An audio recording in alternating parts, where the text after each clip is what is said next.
Hello everyone, welcome to the lecture of plant physiology. और plant physiology lecture के इस series में हम लोग डिस्कस कर रहे हैं स्ट्रेस फिजियोलॉजी के बारे में। स्ट्रेस फिजियोलॉजी के और लेक्चर को ऑलरेडी हम लोग डिस्कस कर चुके हैं, जैसे कि ड्राउट स्ट्रेस और हीट स्ट्रेस। इस लेक्चर में हम लोग कोल्ड स्ट्रेस या कोल्ड शॉक के बारे में डिस्कस करने वाले हैं। इस तरह का वो स्ट्रेस जो प्लांट के ऊपर टेम्परेचर कम होने की वजह से पड़ता है। इसको एटलीस्ट हम 3 क्लियर कट कैटेगरी में डिवाइड कर सकते हैं। पहली कैटेगरी है chilling injury. Chilling injury plant में तब पड़ती है जब टेम्परेचर 25 से 30 डिग्री सेंटीग्रेड से घट करके 10 से 15 डिग्री सेंटीग्रेड पे पहुंच जाए। 10 से 15 डिग्री सेंटीग्रेड वो टेम्परेचर है जब प्लांट के अंदर का कंटेंट जमता नहीं है, फ्रीज नहीं होता, बट चिल्ड हो जाता है। जो जमने के पहले वाली कंडीशन होती है उसको हम चिल्ड कंडीशन कहते हैं। तो इस तरह का जो स्ट्रेस पड़ता है प्लांट के ऊपर उसको हम लोग चिलिंग इंजरी कहते हैं। इस चिलिंग टेम्परेचर पे फिजियोलॉजी मेटाबॉलिज्म काफ़ी हद तक बैडली अफेक्टेड होता है, बट वाटर जमता नहीं है। जो कोल्ड शॉक है, अचानक से किसी प्लांट का टेम्परेचर घटा करके 0 डिग्री पहुंचा दिया जाए, उसको हम कोल्ड शॉक कहते हैं, नियर 0 पहुंचा दिया जाए। और जो थर्ड टाइप की इंजरी है वो फ्रीजिंग इंजरी है। फ्रीजिंग इंजरी वाटर का जो फ्रीजिंग पॉइंट है उसके नीचे अगर टेम्परेचर पहुंच जाए तो उस टाइम पड़ने वाले स्ट्रेस को हम फ्रीजिंग इंजरी कहते हैं। प्लांट के केस में मोस्ट ऑफ द टाइम अगर -3 से -5 डिग्री सेल्सियस का टेम्परेचर मिल जाए तो जो इंटरसेल्यूलर स्पेस है उसके अंदर आइस का फॉर्मेशन होना शुरू हो जाता है। इंटरसेल्यूलर स्पेस का मतलब सेल के अंदर के कंटेंट की बात नहीं हो रही है। दो सेल के बीच का जो गैप है या जो एपोप्लास्टिक कंटेंट है दो सेल के बीच का, जाइलम के अंदर का वाटर, वो जो कंटेंट होता है वाटर वाला, वो -3 से -5 डिग्री सेंटीग्रेड पे बर्फ में जमना शुरू हो जाता है। और इस चिलिंग इंजरी या हीट स्ट्रेस की वजह से प्लांट के ऊपर बहुत कॉमन कुछ इफेक्ट्स हैं, जैसे कि ग्रोथ इज स्लोड। सबसे पहले ग्रोथ स्लो हो जाएगी और उसके साथ साथ पत्तियों पे आपको लीजन्स दिखना शुरू हो जाएंगे। ऐसे लीजन्स जैसे लगेगा कि पानी सोख लिया हो, और इसी को हम सॉगी कहते हैं, फोलिएज लुक सॉगी। और अगर यही जो कोल्ड स्ट्रेस वाली कंडीशन है ये लॉन्ग ड्यूरेशन तक रही और जो टेम्परेचर है वो नॉर्मल 20 से 25 डिग्री सेंटीग्रेड पे या मेसोफिटिक कंडीशन में नहीं आया तो प्लांट धीरे धीरे सूखना शुरू हो जाता है और अल्टीमेटली डाई कर जाता है विल्टिंग की वजह से। इसके पहले के लेक्चर में हम लोगों ने एक्लेमेटाइजेशन के बारे में समझा था कि कोई भी पर्टिकुलर स्ट्रेस है, फॉर एग्जांपल ड्राउट स्ट्रेस है, तो उसको हम कम पानी देना शुरू कर दें, इतना कम पानी कि उसके ऊपर स्ट्रेस तो पड़े लेकिन प्लांट की डेथ ना हो। तो थोड़ा थोड़ा इंटरमिटेंट अगर हम प्लांट के ऊपर स्ट्रेस दें तो अल्टीमेटली उसके अंदर एक टेंडेंसी डेवलप हो जाती है जिसको हम हार्डनिंग कहते हैं, और इस पूरे प्रोसेस को एक्लेमेटाइजेशन कहते हैं। तो बाद में उस टाइप का पर्टिकुलर स्ट्रेस देने पे प्लांट पहले से अडेप्टेड होता है और आसानी से उसको डिफेंड कर सकता है। ठीक इसी तरह से जो कोल्ड स्ट्रेस है उसके साथ भी प्लांट को हम आसानी से एक्लेमेटाइज कर सकते हैं और कम टेम्परेचर देके धीरे धीरे टेम्परेचर कम कर दें, उसके बाद फिर ज़्यादा कर दें तो प्लांट अपने आप को अडेप्ट कर लेता है। फिर अचानक से अगर कम टेम्परेचर भी मिल गया तो प्लांट के ऊपर बहुत ज़्यादा डैमेज नहीं होता, वो पहले से तैयार होता है। एक तरह से वैक्सीनेशन या इम्यूनाइजेशन जिस तरह से एनिमल्स में होता है या ह्यूमंस में होता है, इसी तरह से है। अब इस चिलिंग इंजरी की वजह से सबसे जो पहला टारगेट, सॉफ्ट टारगेट है, वो है मेम्ब्रेन। टेम्परेचर अगर कम होना शुरू होगा, कोल्ड शॉक पौधे को लगेगा तो सबसे पहले जो मेम्ब्रेन है वो डिसफंक्शन हो जाएगी। Membrane it will lose the function. उसकी वजह ये है कि ये लिपिड बाइलेयर मेम्ब्रेन की बनी हुई होती है। इसके अंदर प्रोटीन और स्टीरॉल्स भी होते हैं, बट ये जो लिपिड्स हैं, लिपिड यू विल सी कि जो लिपिड्स होते हैं वो कम टेम्परेचर पे सॉलिड हो जाते हैं, जम जाते हैं, फ्लूइडिटी उसकी कम हो जाती है और जैसे टेम्परेचर बढ़ता है वो लिक्विड हो जाते हैं। जैसे saturated fatty acid, saturated fatty acid के साथ सिचुएशन ये है कि हाई टेम्परेचर पे भी, ज़्यादा टेम्परेचर पे भी वो सॉलिड कंडीशन में होते हैं, but unsaturated fatty acid comparatively come temperature पे भी वो लिक्विड की कंडीशन में होते हैं। और जो सैचुरेटेड और अनसैचुरेटेड फैटी एसिड है इसको आगे और हम लोग डिटेल में डिस्कस करेंगे। इसके साथ साथ जब मेम्ब्रेन को चिलिंग टेम्परेचर या कोल्ड शॉक लगेगा तो लिपिड बाइलेयर की मेम्ब्रेन है, सबसे पहले वो अफेक्टेड होगी, उसकी फ्लूइडिटी कम होगी, और फ्लूइडिटी कम होगी तो हो सकता है कि वो लीकी हो जाए, और जैसे ही लीकी हो जाएगी मेम्ब्रेन अपना फंक्शन लूज कर देगी। और मेम्ब्रेन अगर अपना फंक्शन जैसे लूज करेगी तो मेम्ब्रेन से एसोसिएटेड जितने भी मेटाबॉलिज्म के प्रोसेस हैं, जैसे फोटोसिंथेसिस में इलेक्ट्रॉन ट्रांसपोर्ट चेन पूरी मेम्ब्रेन बाउंड है, रिस्पिरेशन में माइटोकॉन्ड्रिया और उसके साथ साथ जो इलेक्ट्रॉन ट्रांसपोर्ट चेन है वो भी पूरी मेम्ब्रेन एसोसिएटेड है। प्रोटीन सिंथेसिस, इसमें भी लोकलाइजेशन जैसी चीज़ें होती हैं, ये भी मेम्ब्रेन से एसोसिएटेड हैं। एटीपी की synthesis, hydrogen ion ATP synthase भी मेम्ब्रेन एसोसिएटेड होता है, ये भी अफेक्टेड होगा। और उसके साथ साथ जो कार्बोहाइड्रेट का ट्रांसलोकेशन है फ्लोएम लोडिंग और अनलोडिंग ये भी सीवियरली अफेक्टेड होगा। और जो मेम्ब्रेन्स हैं, चाहे वो क्लोरोप्लास्ट की मेम्ब्रेन हो, माइटोकॉन्ड्रिया की मेम्ब्रेन हो या वैक्यूल की टोनोप्लास्ट हो, सारी की सारी चिलिंग इंजरी होने पे या कोल्ड शॉक होने पे या फ्रीजिंग इंजरी होने पे बैडली अफेक्टेड होती हैं। प्लांट्स जो कि कोल्ड सेंसिटिव होते हैं, कोल्ड सेंसिटिव का मतलब ऐसे प्लांट्स जो कम टेम्परेचर को बर्दाश्त नहीं कर सकते, उनमें सिम्टम आसानी से दिखने लगते हैं बैड इफेक्ट के। तो सबसे उसमें मोस्ट कॉमन फीचर है कि उसके अंदर सैचुरेटेड फैटी एसिड ज़्यादा होता है। सैचुरेटेड फैटी एसिड ज़्यादा होगा तो वो वार्मर टेम्परेचर पे भी सॉलिडिफाई करना शुरू कर देगा, और जैसे ही टेम्परेचर कम होगा आसानी से वो जम जाएगा, और जमने के बाद फिर इसके पहले जो लॉस ऑफ मेम्ब्रेन फंक्शन हम लोगों ने डिस्कस किया वो सारे कॉन्सिक्वेंसेस होने लगेंगे।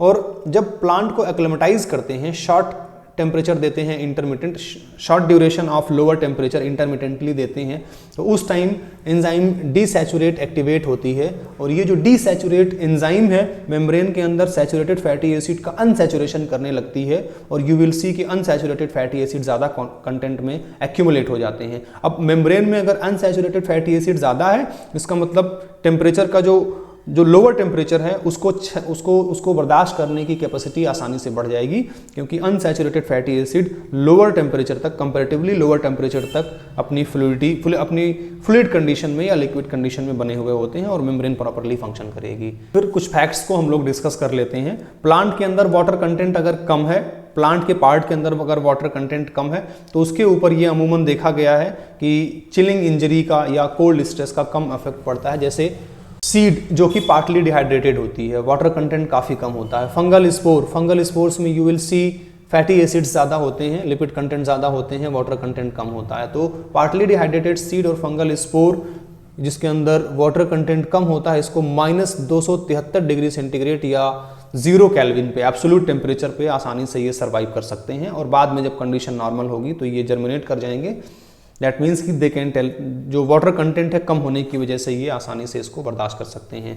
टेम्परेचर कम हो रहा है वो दो टाइप का हो सकता है, एक तो है कि अचानक से टेम्परेचर कम हो जाए, क्विक फ्रीजिंग जिसको कहते हैं, और दूसरा है धीरे धीरे टेम्परेचर कम हो और आइस का फॉर्मेशन हो। दोनों में फ़र्क है, दोनों की मैकेनिज्म में फ़र्क है।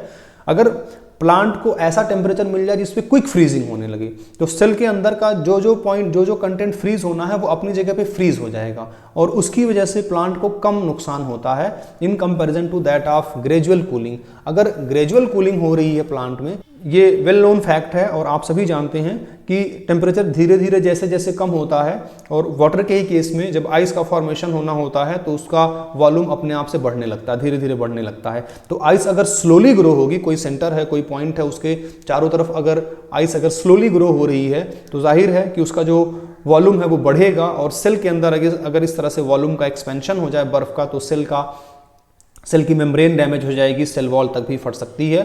इवन जो जाइलम टिश्यूज़ हैं, फ्लोएम टिश्यूज़ हैं, वो भी फटने लगेंगे। इसलिए जो क्विक फ्रीजिंग है it is less harmful. Quick freezing का मतलब जहाँ पे है वहीं पे फौरन जम गया, जैसे ही जमा उसमें वॉल्यूम का एक्सपेंशन नहीं हुआ, तो it is less harmful than the gradual cooling, जहाँ पे फटने का या वॉल्यूम के ज़्यादा होने से डैमेज होने का खतरा होता है।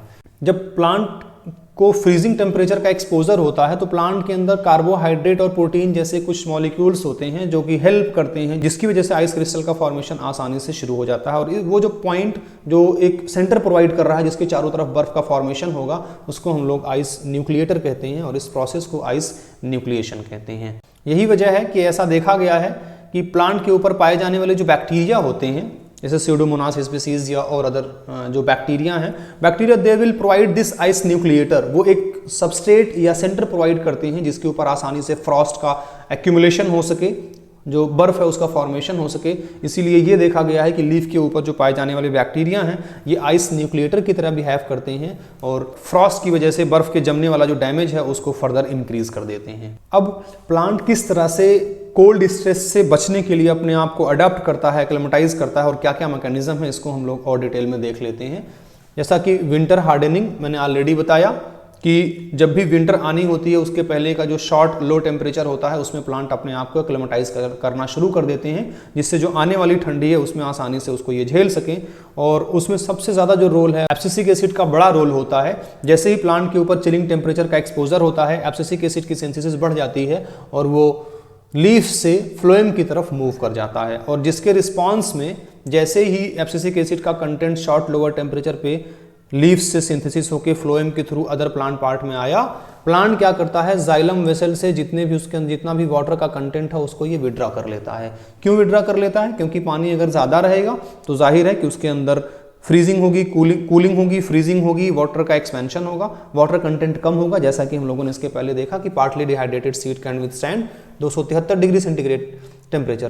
तो अब इसकी वजह से प्लांट में ये अडाप्टेशन है कि उसके अंदर जो वेसल है, जाइलम की वेसल के अंदर का वाटर कंटेंट उसको ये विड्रॉ कर देता है, जिससे आसानी से इसको बचा सके।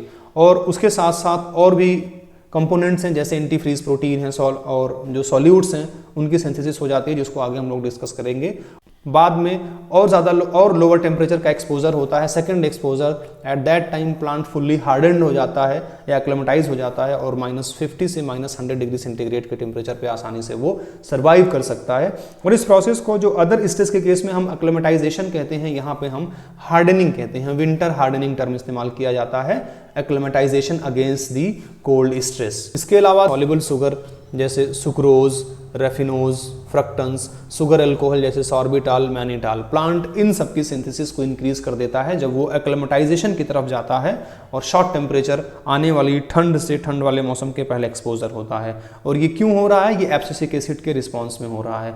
लीफ सेंस करती है, लीफ महसूस करती है स्ट्रेस को, एब्सिसिक एसिड की सिंथेसिस करेगी, एब्सिसिक एसिड जाएगा फ्लोएम के थ्रू पूरे प्लांट में, और इस तरह की मैकेनिज्म होनी शुरू हो जाएगी। और इसके साथ साथ एंटी फ्रीज प्रोटीन की सिंथेसिस होती है। एंटी फ्रीज प्रोटीन क्या करती हैं? आइस के फॉर्मेशन को या क्रिस्टलाइजेशन को प्रिवेंट करती हैं, जिसको आगे हम लोग अभी डिस्कस करने वाले हैं। एक टर्म है थर्मल हिस्टेरेसिस।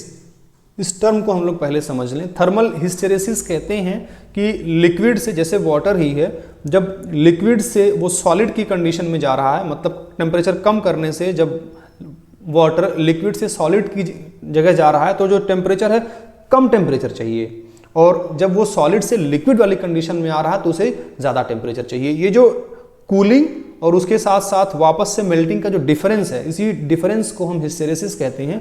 और ये एंटी फ्रीज प्रोटीन क्या करती हैं? ये थर्मल हिस्टेरेसिस क्रिएट करती हैं, और जिसकी वजह से लिक्विड से सॉलिड में आने वाला temperature it is much lower than the temperature, जिससे कि वो सॉलिड वापस से फिर बर्फ में वापस से लिक्विड में कन्वर्ट होना शुरू हो। तो इसकी वजह से प्लांट को काफ़ी एडवांटेज होता है एंटी फ्रीज प्रोटीन की वजह से।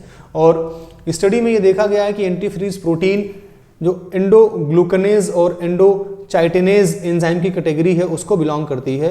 और एंडोचाइटिनेज, चाइटिन जो चाइटिन या काइटिन है, इसमें फंगस के सेल वॉल का मेन कंपोनेंट होता है। और ये जो एंटी फ्रीज प्रोटीन है इस एंडोचाइटिनेज को बिलोंग करने की वजह से ये काफ़ी क्लोज होती हैं पैथोजेनेसिस रिलेटेड प्रोटीन या पीआर प्रोटीन, जो कि बायोटिक स्ट्रेस में हम लोग डिस्कस करेंगे। तो एंटी फ्रीज प्रोटीन दोनों में ही काम करेंगी। थर्मल हिस्टेरेसिस की वजह से प्लांट को कोल्ड स्ट्रेस से भी बचाएंगी, और जो बायोटिक हैं, पैथोजेनिक अटैक हैं, उनसे भी प्लांट को प्रोटेक्शन प्रोवाइड करेंगी। हीट शॉक प्रोटीन, जैसा कि हम लोगों ने इसके पहले हीट स्ट्रेस में डिस्कस किया था, जब टेम्परेचर बढ़ेगा तो जाहिर है कि जो प्रोटीन है वो डीनेचर होना शुरू हो जाएगी, और जो नई सिंथेसिस हो रही है प्रोटीन की, अमीनो एसिड की, पॉलीपेप्टाइड चेन की फोल्डिंग हो रही है, वो मिसगाइड हो जाएगी। और उसमें जो हीट शॉक प्रोटीन है, हीट शॉक प्रोटीन का काफ़ी एक्टिव फंक्शन होता है। हीट शॉक प्रोटीन मॉलिक्यूलर चेपरोन्स होते हैं, इनका दोनों काम होता है। पहला काम ये है कि जो प्रोटीन की फोल्डिंग हो रही है उसको गाइड करना ताकि प्रॉपर फोल्डिंग हो, और हीट स्ट्रेस की वजह से जो मिस फोल्डेड हो गई हैं उनको वापस से नॉर्मल अपनी नॉर्मल प्रोटीन की कंडीशन में कन्वर्ट कर देते हैं। तो ये दोनों फंक्शन होता है। तो उसी से मिलता जुलता कोल्ड स्ट्रेस भी है। कोल्ड स्ट्रेस में भी जाहिर है जब प्रोटीन सिंथेसिस मिसगाइड होगी तो हीट शॉक प्रोटीन अल्टीमेटली उसके रोल को टेकअप करेंगी, इस काम को, और जो मिसगाइडेड प्रोटीन है उसको वापस से नॉर्मल प्रोटीन में कन्वर्ट कर देंगी, और जो जिनकी सिंथेसिस हो रही है, जिनकी फोल्डिंग हो रही है, उनको प्रॉपर फोल्डिंग में हेल्प करेंगी, जैसा कि इनका नेचर ही है। These are molecular chaperone. तो both heat as well as cold, दोनों ही स्ट्रेस में हीट शॉक प्रोटीन का काफ़ी इंपॉर्टेंट फंक्शन है। ऐसा देखा गया है कि जब प्लांट के ऊपर लो टेम्परेचर का एक्सपोजर होता है तो इसके अंदर एब्सिसिक एसिड की सिंथेसिस बढ़ जाती है, जैसा कि हम लोगों ने इसके पहले देखा, जिसकी वजह से सारे जो एक्लेमेटाइजेशन है वो सारी स्ट्रेटजी प्लांट शुरू कर देता है। और अगर बाहर से एब्सिसिक एसिड टेम्परेचर दिया जाए तो प्लांट अब प्लांट के अंदर जो शॉर्ट टेम्परेचर देने की वजह से एक्लेमेटाइजेशन हो रहा है वो बाहर से एक्सोजेनस एब्सिसिक एसिड देने पे भी एक्लेमेटाइज कर जा रहा है। हालांकि दोनों के एक्लेमेटाइजेशन में फर्क है, जो कोल्ड स्ट्रेस देने की वजह से एक्लेमेटाइजेशन ज़्यादा अच्छी तरह से होता है in comparison to that of exogenous abscisic acid, but दोनों इंटर रिलेटेड हैं। लो टेम्परेचर होगा तो एब्सिसिक एसिड की सिंथेसिस बढ़ जाएगी, और इसके साथ साथ वाटर डिफिशिएंट में हम लोगों ने वाटर या ड्राउट स्ट्रेस में भी हम लोगों ने देखा था, it is also mediated by abscisic acid. Water stress या ड्राउट स्ट्रेस जैसे ही पड़ता है एब्सिसिक एसिड की सिंथेसिस बढ़ जाती है। और ये जो एब्सिसिक एसिड है, एब्सिसिक एसिड की सिंथेसिस बढ़ने से कुछ जीन को ये इंड्यूस करती हैं, जिसमें RAB जीन है रिस्पॉन्सिव टू एब्सिसिक एसिड, और उसके साथ साथ लेट एम्ब्रियोनिक डेवलपमेंट जीन है, और उसके साथ साथ डिहाइड्रिन। ये तीनों ग्रुप है जीन का जो कि इंड्यूस होती हैं जब प्लांट के ऊपर लो टेम्परेचर पड़ता है या एब्सिसिक एसिड की सिंथेसिस बढ़ जाती है, और चूंकि ये एब्सिसिक एसिड मीडिएटेड ही होती हैं। और उसके साथ साथ जो एंटी फ्रीज प्रोटीन है उसको हम लोगों ने ऑलरेडी डिस्कस किया कि एंटी फ्रीज प्रोटीन क्या करती है, इसको ऑलरेडी हम लोगों ने डिस्कस किया। लो टेम्परेचर पड़ने की वजह से एक्सोजिनस एब्सिसिक एसिड देने की वजह से प्लांट अपने आप को एक्लेमेटाइज करना शुरू कर देते हैं। और कुछ ट्रांसक्रिप्शन फैक्टर रिपोर्टेड हैं, अभी इसकी स्टडी चल ही रही है। ये जो ट्रांसक्रिप्शन फैक्टर हैं जिसमें CBF1 है, सी रिपीट बाइंडिंग फैक्टर, CBF का मतलब सी repeat binding factor, CBF1, CBF2 और CBF3, ये तीनों ही ट्रांसक्रिप्शन फैक्टर हैं जो कि DRE एलिमेंट होता है इससे बाइंड करते हैं, और जो रिलेटेड जीन्स हैं उनकी सिंथेसिस को एनहांस करते हैं, जिससे प्लांट अपने आप को कोल्ड स्ट्रेस से आसानी से बचा सके। तो I think this is more than enough about the cold stress in plants, और उससे किस तरह से प्लांट अपने आप को अडाप्ट करता है। इस लेक्चर में बस इतना ही। Thank you.